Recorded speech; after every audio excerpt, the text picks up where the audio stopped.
Continuamos con esta cobertura desde la Feria Internacional del Libro 2023. Estoy en el lobby del segundo nivel del Teatro Nacional. Por eso estoy hablando así.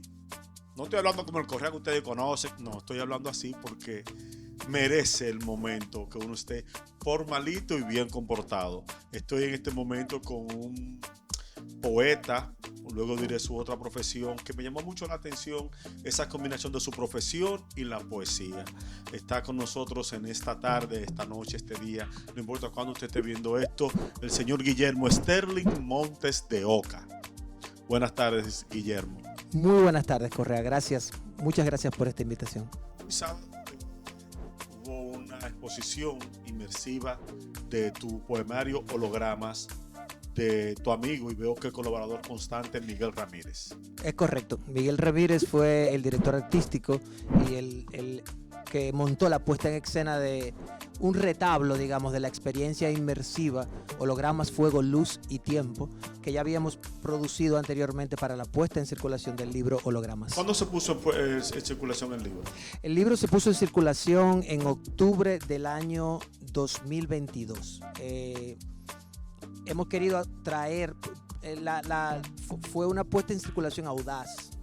Trabajamos un esquema inmersivo. Habíamos ya visto la puesta en escena de la obra de Tovar y quedamos muy impresionados con aquello. Hace un año duró Tovar. Sí, así es. Y quedamos muy impresionados y quisimos hacer algo respetando, por supuesto, las distancias entre los maestros y los meros aprendices. Pero sí, hicimos una puesta en circulación inmersiva donde rodeamos al público de los arquetipos y de las ideas fundamentales del poemario Hologramas de la mano de diferentes medios de expresión artística, dado que Miguel Ramírez, que es además el ilustrador del libro, las dos ilustraciones originales que incluyen el libro, es un artista polifacético, tanto escenógrafo como director de teatro, como actor él mismo, además de artista plástico. Tú eres abogado. Sí, es correcto. ¿Dónde hacen esquina el derecho y la poesía, tomando en cuenta que lamentablemente la sociedad ve al abogado como muy terrenal, muy material, muy del momento, muy yo entro en todo para buscarme lo mío? Y el poeta, uno respeta tanto porque es tan sentimental, de tan noble corazón. ¿Dónde hacen esquina el derecho y la poesía en tu caso? Buena pregunta. Yo diría que hacen esquina en las letras, hacen esquina en la lectura, hacen esquina en la literatura. Al final de cuentas, el derecho, su esencia es la literatura. Las leyes son obras literarias, son obras de literatura técnica, pero literatura, la doctrina, las sentencias, todo esto es literatura. Y al final yo me acojo a una vertiente filosófica que considera que en general la conciencia crea la realidad y por la vía de esa percepción todo es literatura. Pero en mi caso particular el derecho tiene más que ver con una propensión hacia la búsqueda de la justicia, de la ética, que se desarrolla muy temprano cuando es necesario, recién salido del colegio, elegir una profesión. Mi propensión era hacia las letras y el derecho pareció una buena opción, aunque realmente la poesía siempre fue mi pasión. ¿Cuántos poemas hay aquí en Hologramas? En Hologramas hay 33 poemas. Ok, ¿cómo hiciste la selección? Porque imagino que fue un proceso. Es como grabar un CD, un artista ve diferentes canciones, así como un autor de letras, para darle a un artista ve muchas canciones para pasárselas. ¿Cómo hiciste la selección de cada uno de estos 33 hijos y cuántos revisaste, cuántos se quedaron fuera? Excelente pregunta, Correa. No fue fácil, pero a lo largo del tiempo, este trabajo es el producto de 20 años de exploración, interiorización y autocrítica. Llegados esos 20 años concluidos esos 20 años, hay una cantidad extraordinaria de obras que quedan a medias. Redescubrir el valor de los poemas que han quedado en el pasado es un ejercicio difícil.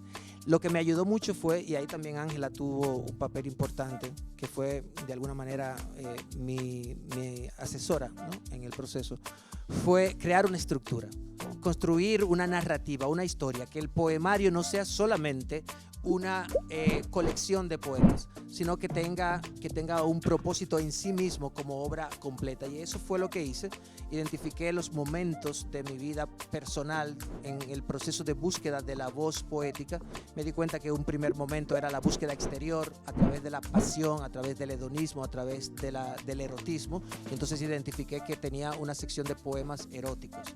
Ahí fuiste haciendo la división. Y fui seleccionando. Luego me di cuenta de que esos poemas eróticos que representan la búsqueda exterior del sentido por parte del poeta, en algún momento también se encuentran intercalados con poemas de crisis, poemas donde hay una ruptura con ese arquetipo femenino, erótico exterior, y entonces hay una búsqueda interior que procura la creación de una llama interior personal. Entonces ahí identifiqué una serie de poemas de tipo existencialista. Les llamo hologramas de luz.